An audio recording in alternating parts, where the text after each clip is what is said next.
Hello everyone. मैं मिथुन सिंह स्वागत करता हूं आप सभी का। आशा करता हूं आप सभी बहुत अच्छे होंगे। बात करेंगे विनोबा भावे हजारीबाग के प्रीवियस ईयर क्वेश्चन पेपर के बारे में। पेपर आपका होगा टीचिंग ऑफ सिविक्स का। प्रीवियस ईयर क्वेश्चन पेपर के सिर्फ एमसीक्यू को हम लोग इस वीडियो में देखेंगे। आगे बढ़े उससे पहले मैं आपको कुछ बातें बता देना चाहता हूँ, फिर हम लोग क्लास को स्टार्ट करेंगे। सबसे पहले इंग्लिश वाले जितने भी बच्चे हैं, आपका मेथड 1 या 2 हो, इंग्लिश की वीडियो आ चुकी है, जाकर के देख लें।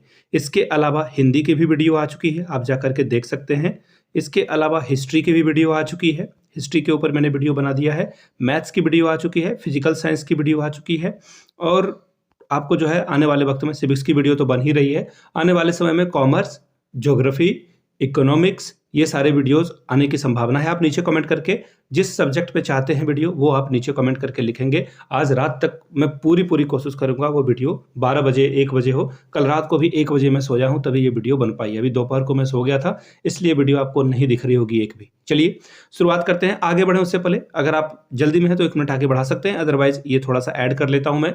पिछले 5 साल के जितने भी क्वेश्चन पेपर हैं आपको 49 रुपीज में अवेलेबल करा दिया जाएगा, ताकि आपका एग्जाम बेहतर ढंग से जा सके। दूसरी बात, 199 रुपये में आपको सजेशन प्रोवाइड कर दिया जाएगा। सजेशन में PYQ फ्री ऑफ कॉस्ट रहेगा। सजेशन यानी कि MCQ, इसमें हम लोग MCQ कराएंगे, शॉर्ट क्वेश्चन आंसर कराएंगे और लॉन्ग क्वेश्चन आंसर आपको करा देंगे। सब कुछ इसमें मिल जाएगा। हम लोग सजेशन बनाने के लिए देखिए 4 अलग अलग क्राइटेरिया को ध्यान में रखते हैं। पिछले 10 साल के question paper, latest exam pattern, और आपका विनोबा भावे का सिलेबस, और मेरा खुद का एक्सपीरियंस। मैंने BEd MAd कर रखा है और नेट एजुकेशन की तैयारी कर रहा हूँ। जनवरी में जो इस बार 26 में एग्जाम होगा, उसकी तैयारी में कर रहा हूँ। बाकी 2-3 सालों से अलग अलग यूनिवर्सिटी में क्वेश्चन पेपर दे रहा हूँ। बाकी आप यूट्यूब के पोस्ट में जाकर के देख सकते हैं उनका कितना अच्छा फीडबैक है मेरे सजेशन के रिगार्डिंग। यहाँ से मेरी email ID आप देख लें, yourmithunsingh@gmail.com पे आप मुझे मेल कर सकते हैं। इंस्टा पे अगर आप डू फॉलो मी @imithunsingh, बाकी आप मुझे व्हाट्सअप कर सकते हैं 7979054474 पे। तो चलिए विनोबा भावे के हजारीबाग के क्वेश्चन पेपर को देखते हैं। ये सिविक्स का पेपर कैसा पूछा गया था। पहला सवाल, शिक्षा का अधिकार अधिनियम। शिक्षा का अधिकार अधिनियम भारतीय संविधान के किस अनुच्छेद में आता है? अनुच्छेद 17, 19, 20, 21A। देखिए सीधा सीधा इसका क्वेश्चन है और सीधा सीधा ही आंसर मैं आपको बताऊंगा, कुछ फैक्ट के साथ जो क्वेश्चन एग्जाम में संभावित हो सकते हैं। ठीक है, RTE यानी कि राइट टू एजुकेशन एक्ट के तहत, ये 2009। देखिए इस पे ना कई बार तो आर्टिकल लिखने के लिए आ जाएगा, इसके ऊपर एक डिटेल क्वेश्चन आ जाएगा अलग से। तो राइट टू एजुकेशन एक्ट जो है कब पारित हुआ था, तो डेट मैं बता देता हूं, कई बार डेट भी पूछा गया है। 4 अगस्त 2009 को भारतीय संसद के द्वारा जो है भारत की पार्लियामेंट ने इसे पारित किया था, जिसमें अनुच्छेद 21A के तहत, याद रखिएगा 21A के तहत जो है 6 से 14 साल के बच्चों को जो है अनिवार्य और निःशुल्क शिक्षा जो है देने की बात ये करता है। याद रखिएगा, ये ध्यान से सुन लीजिएगा, ये जो है 6 से 14 वर्ष के बच्चों को जो है इसमें शामिल करने की बात करता है। ठीक है, अब देखिए 19, 20, 21 के बारे में भी थोड़ी बहुत जानकारी आपको होनी चाहिए, तो वो आप एक बार जो है 16, 19, 18 जो भी है अनुच्छेद के बारे में आप वो लिख सकते हैं। देखिए सबसे इंपॉर्टेंट इसमें क्या है, अभी ऑप्शन में आपको दिखेगा अनुच्छेद 17। अनुच्छेद का मतलब है अनटचेबिलिटी से, यानी कि छुआछूत वाले प्रॉब्लम को खत्म करने से है। इसको ध्यान में रखिएगा। अनुच्छेद 17 जो है इस पे बहुत बात इसमें की जाती है। तो अनुच्छेद में जो है दंडनीय अपराध है, अगर कोई छुआछूत करता है तो उसको सजा होगी, जेल होगी। ठीक है, और इसी तरह से अगर बात करें अनुच्छेद 21 की, तो अनुच्छेद 21 जो है फ्रीडम ऑफ स्पीच की बात करता है, अभिव्यक्ति की आज़ादी की बात करता है। ठीक है, ये ध्यान में रखिएगा, ये सारी बातें जो है उसमें की जाती है। अब एक और आर्टिकल इसमें बच गया, उसके बारे में भी आपको थोड़ा बता देता हूं, हो सकता है कि एग्जाम में जो है वही आ जाए, आर्टिकल 20 के बारे में भी आ जाए। तो आर्टिकल 20 देखिए, अपराधियों को दोष सिद्धि के संबंध में संरक्षण प्रदान करता है, यानी कि ऐसे कार्य के लिए उसे दोषी नहीं ठहराया जा सकता, उसमें अपराध नहीं था। कहने का मतलब यह है कि एक व्यक्ति पे दोहरे मुकदमे नहीं चल सकते। थोड़ा सा ये पेचीदा है अनुच्छेद 20। ठीक है, कहने का मतलब ये है कि उस व्यक्ति को जो है या फिर नागरिक को जो है फ्रीडम दिया जाता है, उसको जो है संरक्षण दिया जाता है। आगे बढ़ेंगे, ये क्वेश्चन 1 हो गया आपका। इसका जो आंसर था फिर से एक बार दोहरा दूं, 21A के तहत ये आपको देखने को मिलेगा RTE एक्ट। अगला सवाल है, अनुच्छेद 45 किससे संबंधित है? अनुच्छेद 45 किससे संबंधित है, ये सवाल पूछा गया है। तो देखिए अनुच्छेद 45 भारत का संविधान का एक अनुच्छेद है। इसमें संविधान के भाग 4 में ये शामिल हुआ है। इसमें जो क्लास 6 से जिनकी उम्र सीमाना 6 से कम है, देखिएगा आंगनबाड़ी आपके यहाँ चलता होगा। ठीक है, आंगनबाड़ी चलता होगा, कहीं-कहीं पे ईसीसीई एजुकेटर चलता है अभी जो है, शायद यहाँ पे यूपी में इसकी भर्ती भी आई हुई है, ये ध्यान में रखिएगा। तो यहाँ पर जो बच्चे बचे हुए हैं, छोटे बच्चे हैं, जो 6 साल से कम के बच्चे हैं, उनको भी जो है एजुकेशन दिया जाए, इसको लेकर के जो है इस पे बात की जाती है। याद रखिएगा, अनुच्छेद 45 जो है बच्चे के प्रारंभिक बाल्यावस्था में छोटे बच्चों को, यहाँ एक ही सी होगा, छोटे बच्चों को जो है पढ़ने लिखने का अधिकार देती है और पोषण वगैरह की भी जो है बात की जाती है। तो ऑप्शन बी इसका सही जवाब होगा। आगे बढ़ेंगे, भारत में मौलिक अधिकारों की कुल कितनी संख्या है? फंडामेंटल राइट कितना है, आप गूगल पे सर्च करेंगे, कहीं भी जाएंगे तो इसको लेकर ना बहुत सारी दुश्वारियां हैं। ठीक है, आपको हर जगह पे 6 जो है दिखेगा, यहाँ पे 6 ऑप्शन में नहीं है, मौलिक अधिकार 6, लेकिन जब आरटी एक्ट जोड़ा गया 21A को, तो अब जो है मौलिक अधिकारों की संख्या 7 हो गई। ऑप्शन के अकॉर्डिंग ये आपका 7 सही है। ठीक है, ये ध्यान में रखिएगा।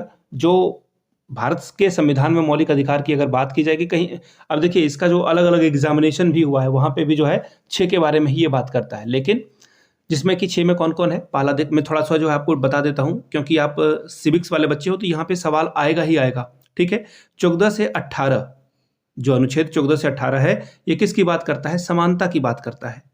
ठीक है, हाथ से लिख रहा हूं इसलिए राइटिंग भी खराब हो रही है, उसके लिए माफी चाहता हूं। फिर देखिए 14 से 18 के बारे में मैंने बताया, 19 से 22 तक का जो भी अनुच्छेद है वो किसके बारे में बात करेगा? स्वतंत्रता के बारे में बात करेगा। ठीक है, स्वतंत्रता के बारे में बात करेगा। अब इसी तरह से 23-24 जो है आर्टिकल, वो किसके बारे में बात करेगा? शोषण के खिलाफ बात करेगा ये। ठीक है, शोषण के खिलाफ इस पे बात की जाएगी। और शोषण देखिए यहाँ पे क्या हो गया, समानता का अधिकार, स्वतंत्रता का अधिकार, शोषण का अधिकार, धर्म की स्वतंत्रता का अधिकार आपको 25 से 28 में मिलेगा। धर्म की स्वतंत्रता, ये सब इंपॉर्टेंट है, इसको छोड़ के आगे मत बढ़ जाना, बहुत भारी मुसीबत में आप फंस जाओगे। धर्म की स्वतंत्रता का अधिकार 25 से 28, ये धर्म आप लिख लो। ठीक है, आप स्क्रीनशॉट चाहे या तो मैं कहूँगा पेन पेपर पे आप लिखें। ठीक है, वीडियो बंद करके पेन पेपर पे लिखिए। अगला है सांस्कृतिक और जो शैक्षिक अधिकार है, ये बहुत इंपॉर्टेंट है आपके लिए। सांस्कृतिक और शैक्षिक यानी कि पढ़ाई लिखाई की बात हो रही है, कहाँ? 29 से 30 में। ठीक है, 29 से 30 में। एक बच गया संवैधानिक उपचार का अधिकार, वो आपको आर्टिकल 32 में देखने को मिलेगा। बहुत ज्यादा इंपॉर्टेंट है। फिलहाल अभी आंसर आप डी लगाएंगे और आगे बढ़ जाएंगे। आगे बढ़ेंगे अगले सवाल की ओर। अगला सवाल देखिए क्या है, भारतीय संविधान में कौन कौन से न्याय के प्रावधान हैं? राजनीतिक न्याय, सामाजिक न्याय, आर्थिक न्याय। तो देखिए ये जो 3 जो न्याय हैं, आर्थिक, राजनीतिक, सामाजिक, ये तीनों न्याय के बारे में हमारा भारतीय संविधान, बाबा साहब भीमराव अंबेडकर का संविधान बात करता है। तो ऑप्शन डी आपका क्या होगा? बिल्कुल सही हो जाएगा, ऑप्शन डी के साथ आप आगे जाएंगे। ठीक है, आगे बढ़ेंगे अगले सवाल की ओर। एक शिक्षक में आपको सबसे अधिक कौन सी गुण पसंद है? अनुशासन, आदर्शवाद, करुणा, मनोरंजक व्यवहार। देखिए ये सब सवाल ना आपको परेशान करने के लिए पूछे जाते हैं। ठीक है, और अब इसका जो आप ओवरव्यू देखोगे, कहीं भी इसका आंसर ढूंढने की कोशिश करोगे, आपको कहीं पे ये आदर्शवाद दिखेगा, कहीं पे करुणा दिखेगा। लेकिन मेरे हिसाब से जो है, अगर कोई टीचर आदर्शवादी है ना, उसमें अनुशासन भी आ जाएगा, करुणा भी आ जाएगा और मनोरंजक व्यवहार की जरूरत नहीं है। तो सबसे बेस्ट आंसर आपका क्या हो जाएगा? Option B. आदर्श, अगर वो टीचर है, आदर्शवाद के ऊपर वो चल रहा है, तो सारी प्रॉब्लम सॉल्व हो जाएगी। अगला सवाल देखिए क्या है, भारतीय संविधान के कौन से अनुच्छेद समानता के अधिकार से संबंधित है? भारतीय संविधान के कौन से अनुच्छेद समानता के अधिकार, राइट टू इक्वालिटी से संबंधित है? मैंने अभी आपको सारी बातें बताई थी, अगर आपने ध्यान से सुनी होगी तो आपको पता होगा कि आर्टिकल 14 से 18 के बीच के बारे में जो है राइट टू इक्वालिटी की बात की जाती है। राइट टू इक्वालिटी की बात यहाँ पर की जाएगी। कहाँ पर? 14 से 18 के बारे में हम लोग ये बात करते हैं, जिसमें जाति, धर्म, मूल वंश, जन्म स्थान के आधार पर किसी के साथ भेदभाव नहीं होगा। देखिए आर्टिकल 14 जो है वो कानून के समक्ष समानता का अधिकार बात के बारे में बात करता है। 15 जो है धर्म, जाति, लिंग या जन्मस्थान के आधार पर भेदभाव नहीं। 16 जो होगा वो रोजगार के मामले में सभी नागरिक को अवसर की समानता की गारंटी देगा। 17 जो है छुआछूत के उन्मूलन यानी कि हटाने के बारे में बात करेगा। 18 जो है सैन्य या फिर शैक्षिक विशिष्टता के अलावा सभी उपाधियों को समाप्त करेगा। तो ये बात की जाती है यहाँ से यहाँ तक। ठीक है, आगे बढ़ेंगे नेक्स्ट सवाल की ओर। अनुच्छेद 21A के अनुसार राज्य का कर्तव्य है कि वह किस आयु वर्ग के सभी बच्चों को निःशुल्क एवं अनिवार्य शिक्षा प्रदान करे। देखिए, मैंने आपको क्या बात बताई थी, इसको अगर आप ध्यान से पढ़ते तो 21A में जो है ये बात बताई गई, 6 से लेकर के 14 साल के बच्चों को आप क्या करते हो, फ्री एजुकेशन देने की बात करते हो। ये ऑप्शन नंबर सी हो जाएगा, ठीक है, सी हो जाएगा, ये आप ध्यान में रखिएगा। ये तो खैर मैंने अभी बताया भी आपको। अगला सवाल है, निम्नलिखित में से सबसे प्रभावी शिक्षण सहायक कौन सा एड है? देखिए, बात की जा रही है किसकी? टीचिंग एड की, शिक्षण सहायक, टीएलएम की बात की जा रही है, टीचिंग लर्निंग मटेरियल की बात की जा रही है। तो देखिएगा, अगर बच्चे को डायरेक्ट एक्सपीरियंस करा दिया जाए ना किसी भी चीज़ का, तो वो ज़्यादा बेहतर तरीके से समझ पाएगा। अगर आप उसे लैपटॉप में या फिर बड़े से प्रोजेक्ट पे मेढक के बारे में, मेढक का ऑपरेशन आप कर रहे हो, बच्चा के सामने वो मेढक का ऑपरेशन अगर आप करते हो तो बच्चा कभी जीवन में नहीं भूल पाएगा। भले ही वो उल्टी कर दे, वो अलग वाली बात है, लेकिन वो डायरेक्ट एक्सपीरियंस जो होगा ना, वो बहुत ही आसानी से सीख पाएगा। अब आप ब्लैक बोर्ड पे ट्रायंगल के तीनों एंगल का जो है सम 180 डिग्री होता है, प्रत्यक्ष करके दिखा दोगे, वो आसानी से चीज़ों को सीख जाएगा। जैसे आप लोकसभा पढ़ा रहे हो या राज्यसभा पढ़ा रहे हो या फिर इलेक्शन पढ़ा रहे हो कि इलेक्शन क्या है, और इसीलिए जो है बच्चों में इलेक्शन वगैरह भी कराए जाते हैं, मिनी पार्लियामेंट वगैरह बनाया जाता है। इससे बच्चा जो है इलेक्शन के बारे में सीख पाएगा, एक जागरूक नागरिक बन पाएगा। तो इसलिए जो है हम लोग क्या करते हैं, डायरेक्ट एक्सपीरियंस देने की बात करते हैं। ये सब तो टीचिंग एड है ही, लेकिन जो प्रत्यक्ष एक्सपीरियंस है, प्रत्यक्ष अनुभव है, उसके सामने कोई नहीं टिक पाएगा। आगे बढ़ेंगे, अगला सवाल देखिए क्या है। राज्य के नीति निर्देशक तत्व, directive principle of state policy के संबंध में सही विकल्प चुनिए। देखिए, नीति निर्देशक तत्वों के बारे में बात की जा रही है। ये क्या है? एक लोक कल्याणकारी राज्य जो है भारत में शामिल हो, इसके लिए ये डायरेक्टिव प्रिंसिपल इस पे बात करता है, ठीक है। ये आपको संविधान के चौथे भाग में, याद रखिएगा, किस भाग में मिलेगा? चौथे भाग में मिलेगा। ये सवाल एग्जाम में आ सकता है। 36 से 51 के बीच आपको ये सारी जानकारी मिलेगी, ठीक है। और ये जो है, इसका उद्देश्य क्या है? जनता के बीच सामाजिक और जो आर्थिक न्याय है उसको सुनिश्चित किया जाए, ठीक है। फिर से सुनिएगा, जनता के कल्याणकारी राज्य के रूप में शामिल करने के लिए जनता के सामाजिक और आर्थिक न्याय के बारे में बात करेगा, ठीक है। अगला है, इसका सामाजिक न्याय से कोई संबंध नहीं है, गलत जवाब है। यह राज्यों के लिए किसी भी प्रकार का निर्देश नहीं देते, गलत जवाब है। ये न्यायपालिका के द्वारा नहीं, इसका स्वभाव क्या है? समाजवादी है, यानी कि समाज में सभी बराबर हों, आगे बढ़ें, इसका आंसर ये होगा। अगला सवाल देखिए क्या है, नागरिक शास्त्र शिक्षक की एक अच्छी विशेषता कौन सी है? भावनाओं पर नियंत्रण, शिक्षक पर विषय पर अच्छा अधिकार, शारीरिक बल या हास्य भावना। देखिए, बात की जा रही है सिविक्स के टीचर की, समझना मेरी बात को। सिविक्स यानी कि आपके अपने विषय पर बहुत पकड़ मजबूत होना जरूरी है। आप जो भी सब्जेक्ट से कर रहे हैं वो जरूरी है, तो यहाँ पर भावना पे नियंत्रण करना भी जरूरी है। बच्चा अगर गिर गया है, आप बच्चे के साथ रोने लगोगे तो फिर बच्चे के जो चोट लगी उसको ठीक कैसे करोगे?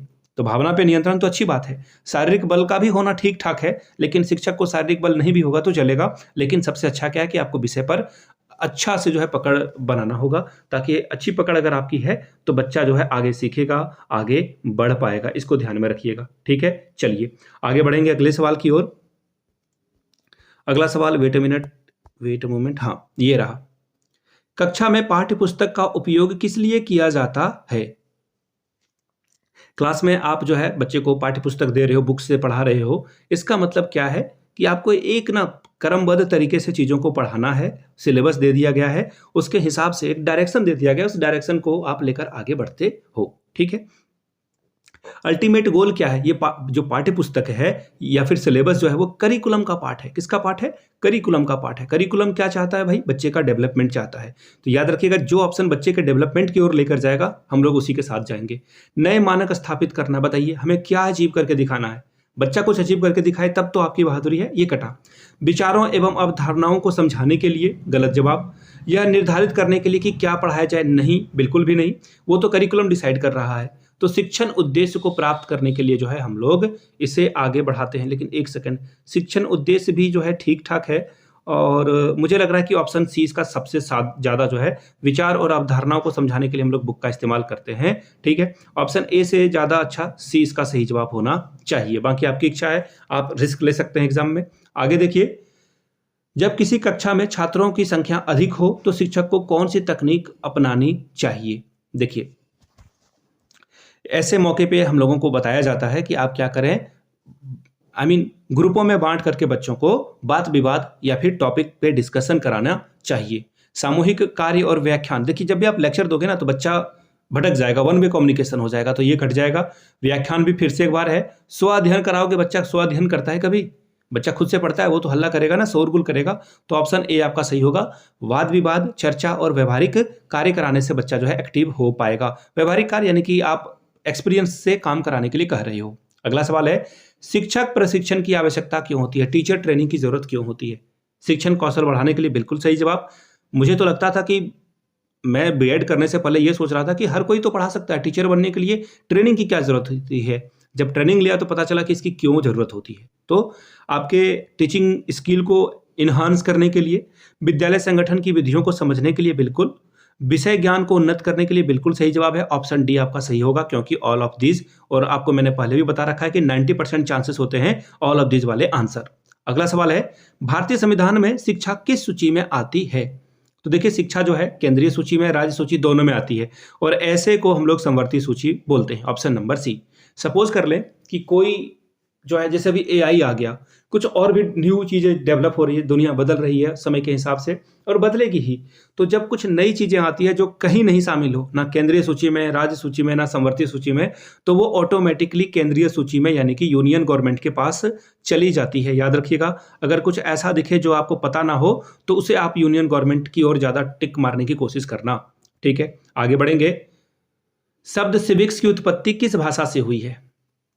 बहुत वेरी वेरी इंपॉर्टेंट क्वेश्चन है, इस तरह का सवाल आता ही आता है। तो देखिए ये लैटिन शब्द से बना हुआ है। सिविक्स जो है लैटिन शब्द से बना हुआ शब्द है, और लैटिन में जो है सिविक्स का मतलब होता है रिलेटेड टू सिटीजन, यानी कि नागरिकों से जो है ये रिलेटेड करता है, संबंधित है ये। ठीक है, और अगर मैं वर्ड की बात कर दूं, उस लैटिन वर्ड का नाम क्या है, तो सिविक्स ऐसे लिखा जाता है लैटिन वर्ड में। अब ये स्क्रीनशॉट चला मत देना कि ये गलत पढ़ा दिया। ठीक है, और वैसे सिविक्स का अर्थ नागरिक, और सिविस्टाक्स का मतलब शहर होता है, वो भी लिख देता हूं। ठीक है, कई बार इंटरव्यू वगैरह में ये पूछा जाता है, इसका मतलब क्या होता है, शहर होता है। आगे बढ़ेंगे 16वें सवाल की ओर। निम्नलिखित में से कौन सा दूरदर्शन शिक्षा चैनल है? ठीक है, दूरदर्शन शिक्षा चैनल कौन है इस पे बात करना है। गुरुकुल, ज्ञान भारती, ज्ञान दर्शन या फिर विद्या दर्शन।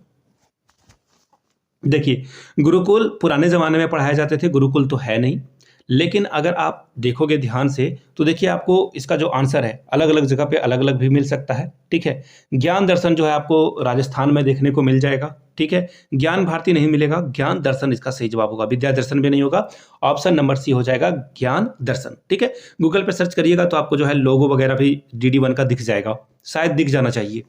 आगे बढ़ेंगे।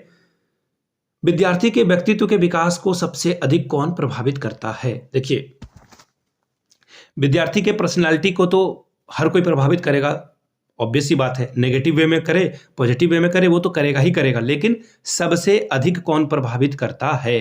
तो देखिएगा सबसे अधिक जो है हेरिडिटी और इन्वायरमेंट दोनों मिलकर जो है इसे प्रभावित करता है। देखेंगे ऑप्शन, आनुवांशिक गुण और दोष, ठीक है ये सही बात है।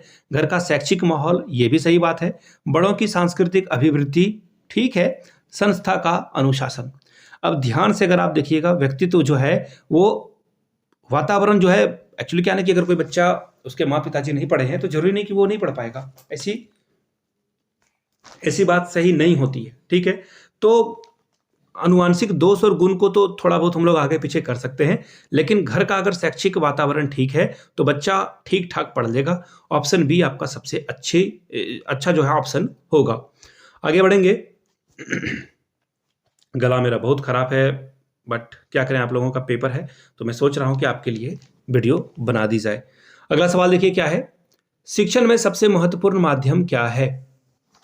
शिक्षक और विद्यार्थी के बीच संबंध, सब्जेक्ट मैटर यानी कि विषय वस्तु, शैक्षिक जो शिक्षण तकनीक है या शिक्षण TLM की बात हो रही है यहाँ पर, शिक्षण सहायक सामग्री या विद्यार्थियों का ज्ञान। अगर टीचर और स्टूडेंट के बीच में रिलेशन बहुत अच्छा है, यानी कि टीचर बता रहा है, बच्चे उसे समझ पा रहे हैं, दोनों एक दूसरे के भावनाओं को, जरूरतों को समझ पा रहे हैं, तो पढ़ाई बहुत अच्छे तरीके से हो पाएगी। ये ऑप्शन आपका सबसे बेहतर होगा। अब दो लोगों के बीच में इतनी अंडरस्टैंडिंग बढ़ गई है, एक दूसरे को इतने अच्छे से समझ पा रहे हैं, टीचर बच्चों को समझ पा रहा है कि यहाँ पे उससे फंस जाएगा, वो डाउट में फंस जाएगा, तो बच्चा टीचर जो है बच्चे से पूछने से पहले उसे एक्सप्लेन कर दे रहा है, दैट मीन्स क्या है, ये अच्छा संबंध है। तो ऑप्शन ए आपका सबसे सही जवाब है। अगला देखिए, निम्नलिखित में से कौन सा कारक किसी व्यक्ति के विकास को किसी विशेष समय पर प्रभावित करता है? उसके अनुभव, प्राकृतिक और परिवेश का निर्देशन, जन्मजात क्षमताएं या फिर सामाजिक दबाव। देखिए सबसे इंपॉर्टेंट क्या है, मैंने बात की थी कि हेरिडिटी और इन्वायरमेंट से जो है बच्चे के ऊपर काफी असर पड़ता है। प्रकृति यानी कि यहाँ पर बात हो रही है किसकी, इन्वायरमेंट की बात हो रही है। परिवेश यानी कि इसमें जो है प्रकृति यानी कि हेरिडिटी और परिवेश यानी कि इन्वायरमेंट की बात हो रही है। तो ये जो है ऑप्शन आपका सबसे सही जवाब होगा। हाँ, हालांकि जो है ये अनुभव भी आपको प्रभावित करेगा, जन्मजात क्षमताएं भी आपको प्रभावित करेगा, सामाजिक दबाव भी आपको प्रभावित करेगा, लेकिन सबसे ज्यादा जो प्रभावित करने वाली बात है वो होगा ऑप्शन नंबर बी। हेरिडिटी और इन्वायरमेंट के कारण जो है आप बहुत हद तक जो है बदल जाते हो। अगला सवाल देखिए क्या है, 20वां सवाल, निम्नलिखित में से नागरिक शास्त्र का मुख्य उद्देश्य क्या है? विद्यार्थियों को केवल राजनीतिक ज्ञान देना? बिल्कुल नहीं। विद्यार्थियों में नागरिकता की भावना और कर्तव्य निष्ठा को विकसित करना? बिल्कुल सही जवाब है। विद्यार्थियों को कानून की पढ़ाई करना? वो तो एलएलबी कर लेगा ना फिर। आगे देखिए, विद्यार्थियों की प्रतियोगिता? बिल्कुल नहीं। हम लोग परीक्षा की तैयारी के लिए एजुकेशन नहीं देते हैं, ये याद रखिएगा, ठीक है। अब अगर ये सारे चीजों को अगर आप देख लोगे ध्यान से तो आपको समझ में आ जाएगी सारी बातें, ठीक है।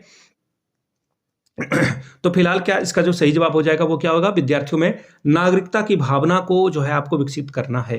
कहां पे करना है, नागरिकता की भावनाओं को विकसित करना है। तो इसका सबसे सही जवाब यही हो जाएगा और इसी के साथ हम लोग आगे भी बढ़ेंगे, ठीक है। ऑप्शन बी सही जवाब है। आगे देखिए अगला सवाल क्या है, संविधान में कुल कितनी अनुसूचियां है? ठीक है, संविधान में कुल कितनी अनुसूचियां है? 10, 12, 14 या फिर 15? देखिए गला मेरा सूख रहा है। देखिए भारत में पहले 8 अनुसूचियां थी, लेकिन अब जो है 8 से बढ़ा करके इसे 12 कर दिया गया है, ठीक है। भारत में अभी वर्तमान में कितनी अनुसूचियां हैं? 12। इसको ध्यान में रखिएगा। पहले कितनी थी? 8। हो सकता है कि एग्जाम में ये सवाल मूल जो ओरिजिन था, पहले क्या था, मूल जो है अनुसूचियां कितनी थी? 8। ये भी याद रखिएगा, दोनों को याद रखना है। अगला सवाल, समाजवाद का क्या तात्पर्य है? समाजवाद में पूंजीवाद की बात नहीं की जाती है, निजी संपत्ति की बात नहीं की जाती है, धार्मिक राज्य की नहीं, बल्कि समानता और सामाजिक न्याय की बात की जाती है। याद रखिएगा, समाजवाद के बारे में राम मनोहर लोहिया, ठीक है, जयप्रकाश नारायण, ये नए क्रांतिकारी युवा जो है उस समय के नेता थे। इससे पहले आपको जानकर आश्चर्य लगेगा कि भगत सिंह सामाजिक न्याय की बात करते थे, समाजवाद की बात करते थे। वो बोलते थे कि अगर 2 व्यक्तियों में गहरी खाई, एक कार से चल रहा है और एक साइकिल भी नहीं अफोर्ड कर पा रहा है, तो फिर समाज कैसा समाज? तो ये भगत सिंह के द्वारा भी सोचा गया था। ऑप्शन सी इसका सही जवाब होगा। आगे बढ़ेंगे क्वेश्चन नंबर 23 की ओर। राष्ट्रीय एकता को बढ़ावा देने के लिए सबसे प्रभावशाली विषय कौन सा है, बताइए। अब नेशन के बारे में, देश के बारे में कौन बताएगा? गणित नहीं बताएगा ना, ये कटेगा। रसायन शास्त्र नहीं बताएगा, जीव विज्ञान नहीं बताएगा। ऑप्शन बी आपका सबसे सही जवाब है। मुझे नहीं लग रहा कि इसके ऊपर आपको कुछ भी बताने की जरूरत है मुझे। आगे बढ़ते हैं। संविधान सभा का गठन किस योजना के अंतर्गत हुआ था? ये बढ़िया सवाल है, ये बहुत ही अच्छा सवाल है। कैबिनेट मिशन के द्वारा जो है भारतीय संविधान सभा का गठन 1946 में किया गया था, ठीक है, ये ध्यान में रखिएगा। और कैबिनेट मिशन के भारत आने पे इसका विरोध भी किया गया था, ये भी याद रखिएगा, ठीक है। और कैबिनेट मिशन जब भारत आया तो इसका एक उद्देश्य था कि भारत में एक संविधान का निर्माण हो सके, जिससे जो है पूरा देश चले। देखिए हम लोग संविधान में मानते हैं और शायद इंग्लैंड में खुद का संविधान, रिटर्न संविधान है ही नहीं वहां पर। अगला देखिए, लोकतंत्र का जो है मूल अधिकार क्या है? शक्ति का विकेंद्रीकरण, सत्ता का उत्तराधिकार, जन भागीदारी या फिर राजतंत्र? देखिए सत्ता का उत्तराधिकार नहीं, यानी कि राजा वाला तो शासन चल नहीं रहा है। शक्ति का एक ही जगह पे केंद्रीकरण नहीं करेंगे हम लोग।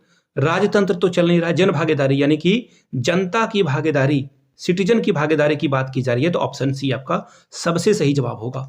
एलिमिनेट करना बहुत जरूरी है। भारत में मतदान की न्यूनतम आयु क्या है?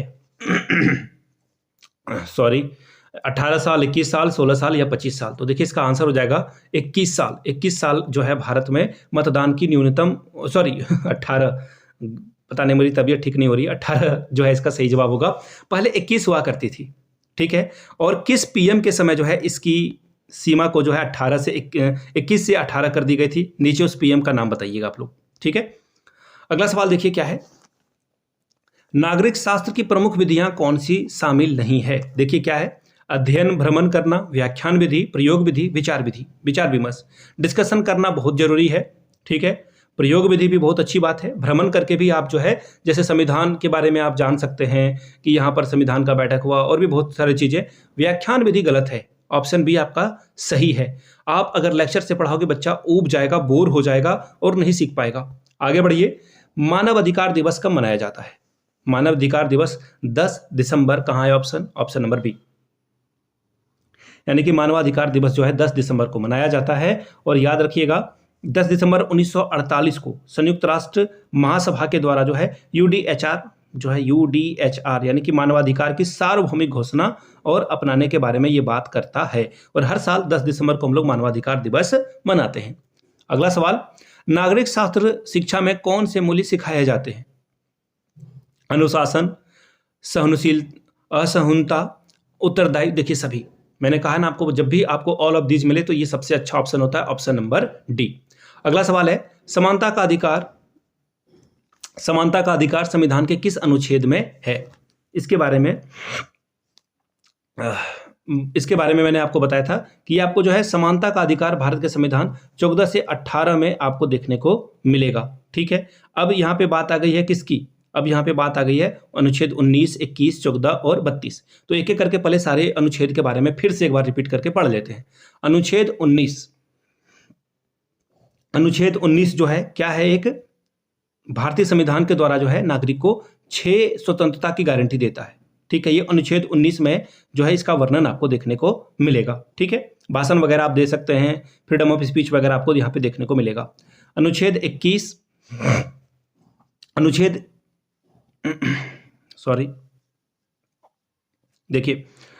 21 जो है वो किसके बारे में बात करता है? जीवन या फिर इंडिविजुअल की फ्रीडम की बात करता है, यानी कि किसी के जीवन की या फिर उसके फ्रीडम की बात करता है। अनुच्छेद 14 जो है वो किसकी बात करता है? अनुच्छेद 14 जो है वो भारत का एक मौलिक अधिकार है जो किसी भी व्यक्ति को कानून के समक्ष समानता का अधिकार देता है। तो समानता का अधिकार का आंसर क्या हो जाएगा? ऑप्शन नंबर सी हो जाएगा। एक बार और अनुच्छेद 32 के बारे में पढ़ लेते हैं हम लोग, ठीक है। अनुच्छेद 32 जो है प्रत्येक व्यक्ति को मौलिक अधिकार के लिए जो है सर्वोच्च न्यायालय में जाने का अधिकार देता है। अगर आप किसी से खुश नहीं हैं और निचली अदालतों से जो है उसके द्वारा दिए गए वर्डिक्ट से आप नाखुश हैं तो आप सुप्रीम कोर्ट तक भी जा सकते हैं, ठीक है। अगला सवाल देखिए, खत्म हो चुका है ये, पता नहीं बहुत तबीयत खराब हो गई है मेरी, बोलते बोलते मेरा गला बार बार सूख रहा है। खैर कोई बात नहीं। वीडियो अगर आपने यहाँ तक देख लिया ना तो एक बार मेरे मेहनत को अप्रिशिएट करिए और जय हिंद जरूर लिखिएगा नीचे कमेंट सेक्शन में, ठीक है। वीडियो यहाँ तक पसंद आए तो नीचे कमेंट करके जय हिंद। और देखिएगा वीडियो को ना हाइप करने का ऑप्शन आता है, प्लीज़ हाइप करिए इस वीडियो को, लाइक करिए। और अगर आप पहली बार आए हैं तो चैनल को सब्सक्राइब करते हुए वापस जाएंगे ताकि अधिक से अधिक लोगों तक हम लोग पहुँच सकें। कॉलेज में शेयर कीजिए इसे, कॉलेज के ग्रुप वगैरह में। वीडियो को यहाँ तक देखने के लिए आप सभी का बहुत बहुत शुक्रिया। Have a good day.